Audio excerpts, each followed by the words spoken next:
Ara History Untold is undergoing a complete transformation. Its next update, version 2.0, is not just slated to be this 4X grand strategy game's largest update since it launched a little under a year ago now. It's potentially one of the biggest updates I've ever covered on this channel, full of update videos.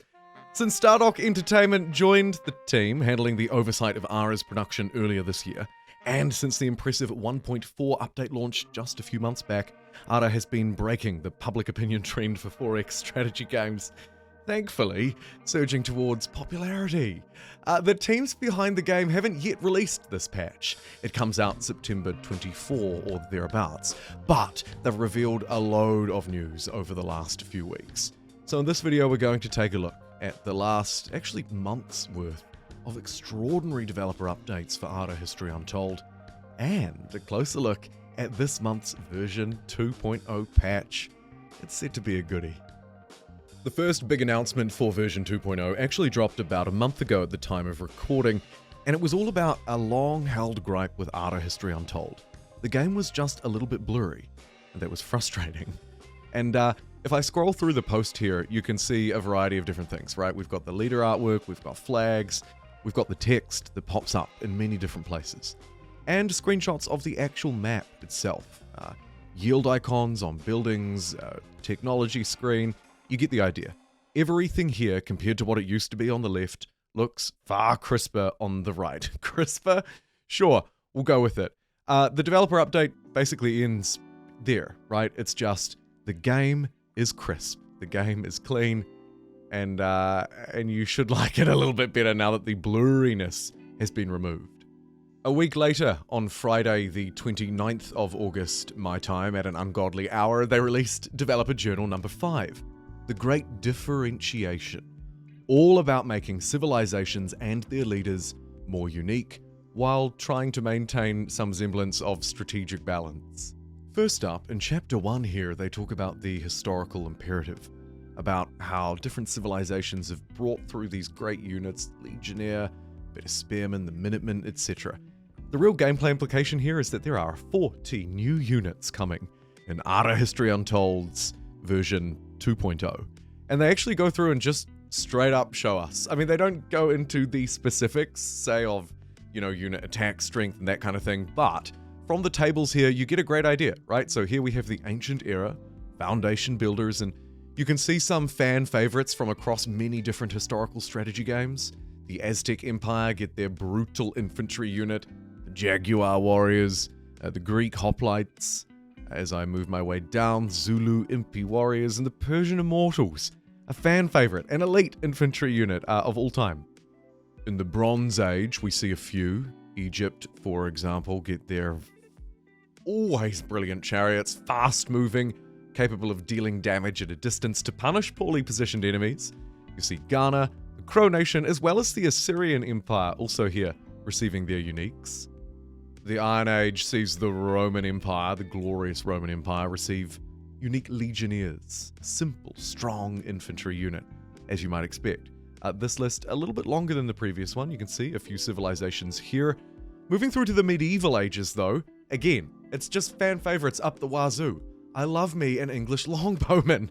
It's great to see that they're back. Japan received their samurai, the winged hussars for the Polish, and of course a unique ranged unit for China, on top of many other great things, most notably right down the bottom, moving over the Teutonic Knights, who are brilliant, elephant archers for Thailand. I love me a powerful but slow mounted cavalry unit with a giant ranged thing on the back of it. I'm looking forward to seeing this one when the update drops. And finally here, a denser graph for the final ages, the Renaissance and beyond. Of course, here we have the United States and their Minutemen. My friends across the ditch, Australia, received their Degar infantry, and quite a few other things here too.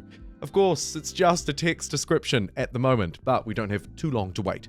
At the time of recording, the update drops in about a week. In Chapter 2, we move away from the civilizations and toward the leaders, and this one is, this one is just ginormous as well.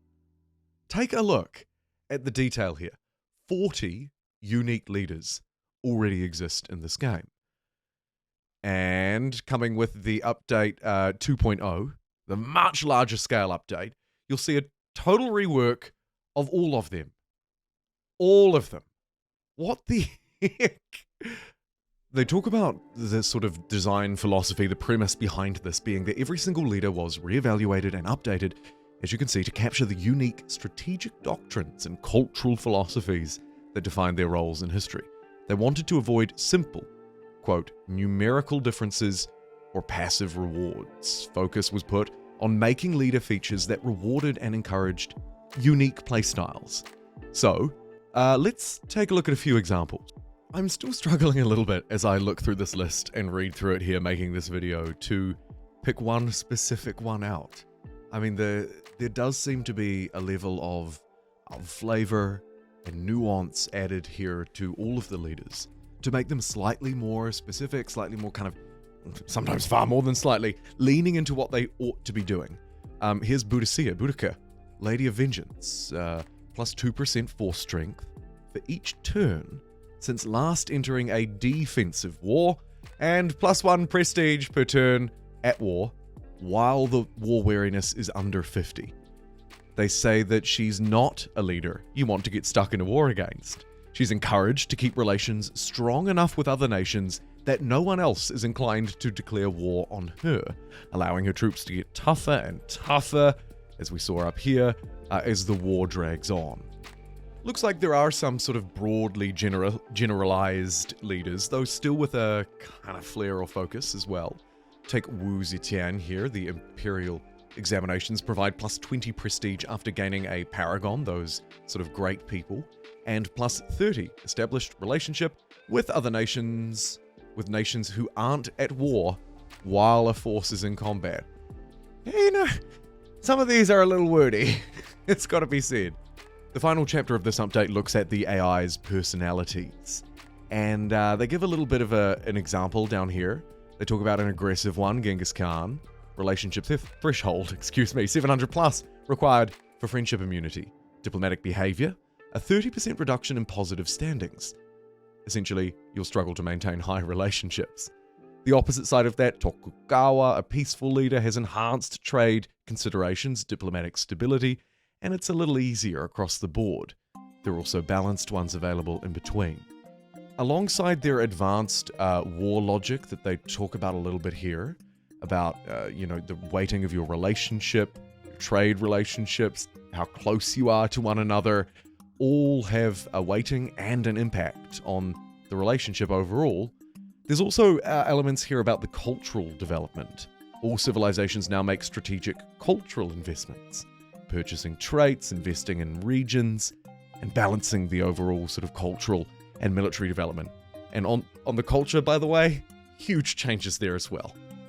So let's jump to that now. Revealed somewhat recently on Friday the 12th of September, at a more reasonable time, my time, came a developer journal on culture and influence. New yields, new city statistics as well added to the game. And again, here, by the way, there's a note to sort of the broader change in the update. They say that when Ara shipped, it included the religious feature. The goal, successfully achieved or not, was to use it as a means to get more prestige, right? To work your way towards a victory. Now, they're adding in culture and influence into this game. And they wanted to make sure that it wasn't a paid feature, right? It wasn't a paid DLC or an expansion, but as a premium first-party Xbox Games Studio title, these features needed to be baked in to the core experience. Thank goodness for that. Cities in Ara History Untold already have that quality of life system, right? Happiness, health, security, education, prosperity. Well, now it's time to add in one extra one. In a nutshell, they describe it very well here. Cities should now generate influence points just like they generate research. The bigger the city, the more it will generate. On the quality of life features, there is a new one, culture. High culture will allow you to generate more influence, and the opposite is true if your city is generating low culture. Influence becomes a currency then that you can use to buy or sell claims and new traits. Crudely put, but succinctly put, and I appreciate it a lot. Drilling into the detail here in a really nicely put way as well, they go on to say that one of the requests they received was that cities shouldn't be stuck, unable to expand because they don't have enough local food. Here's looking at you, places like Las Vegas. Secondly, city growth was a little bit strong, right? You'd end up sort of reaching out, at least in terms of regions, far too quickly. You could have massive cities before even the end of an Iron Age. And culture and influence, the new additions to those, should help with both of these things by targeting how we claim and expand our cities out and adding in a new quality of life statistic. But how does culture impact victory, cultural conquest? Well, they describe that they needed cultural conquest to be a deliberate act rather than something that passively happened, and this has led to the creation of a new unit. I like this too. They struggled to name the unit. An agent provocateur was a reasonable idea, but much like restaurant, nobody can spell it because French is hard, I imagine. So they went with agitator instead. The agitator can be sent into a region and then spend a claim's worth of influence on it. The agitator shows up with the new technology revolutions. This comes at the end of the Renaissance era, when normal region claims start to matter a little bit less because most of the regions that matter have already been claimed.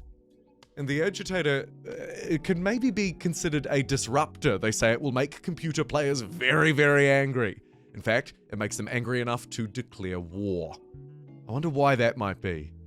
Well, delving a little deeper into the lore of this new culturally disruptive unit, they say that they initially had it set up so that you'd put the agitator into a region, press the Incite Rebellion button, and if the region was adjacent to your territory, it would flip to your own.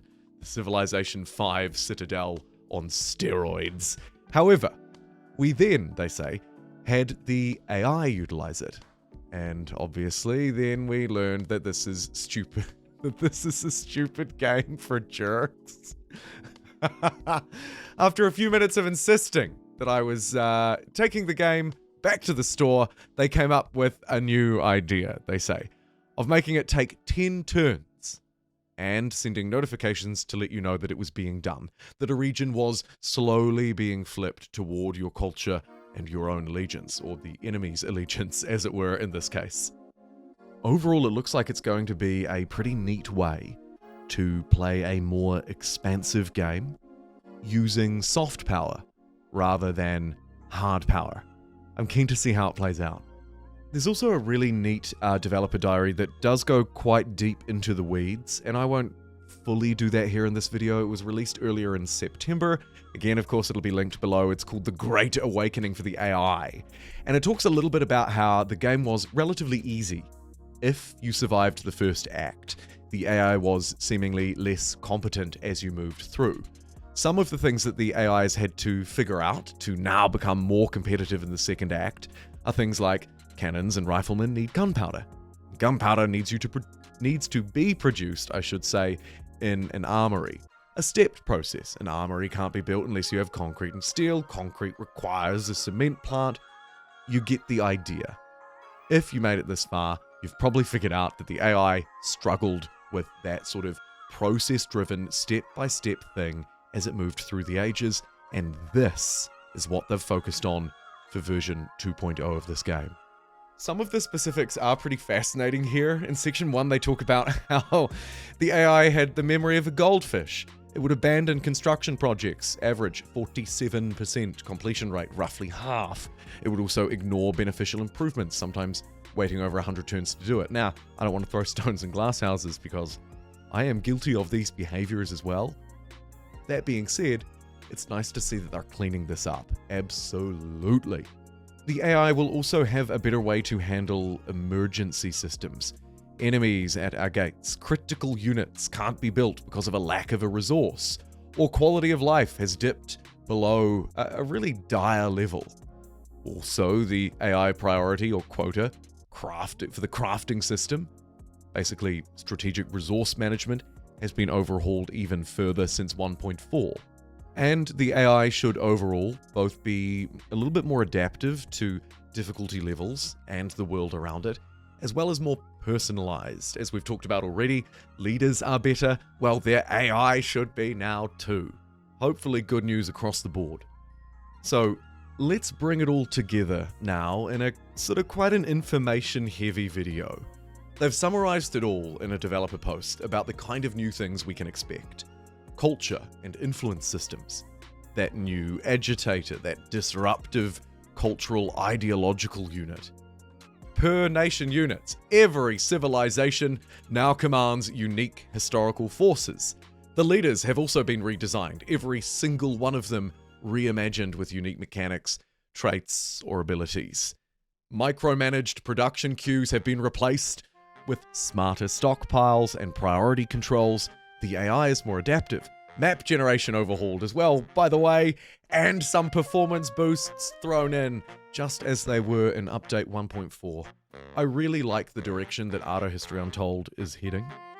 Of course, right now it's just developer updates and words, but the words are really impressive, and Update 1.4 delivered very successfully on its high promises. I'm confident that this one will as well, but time will tell, and there's not long to wait. So do join me. The update releases on the 24th of September. I will at the very least make a video about it. I'd like to also live stream it now that I'm getting back into the live streams. I think I've fixed the quality issues from recent streams too. So you should be able to feast your eyes on some glorious 4K Ara content as the update rolls out later this month.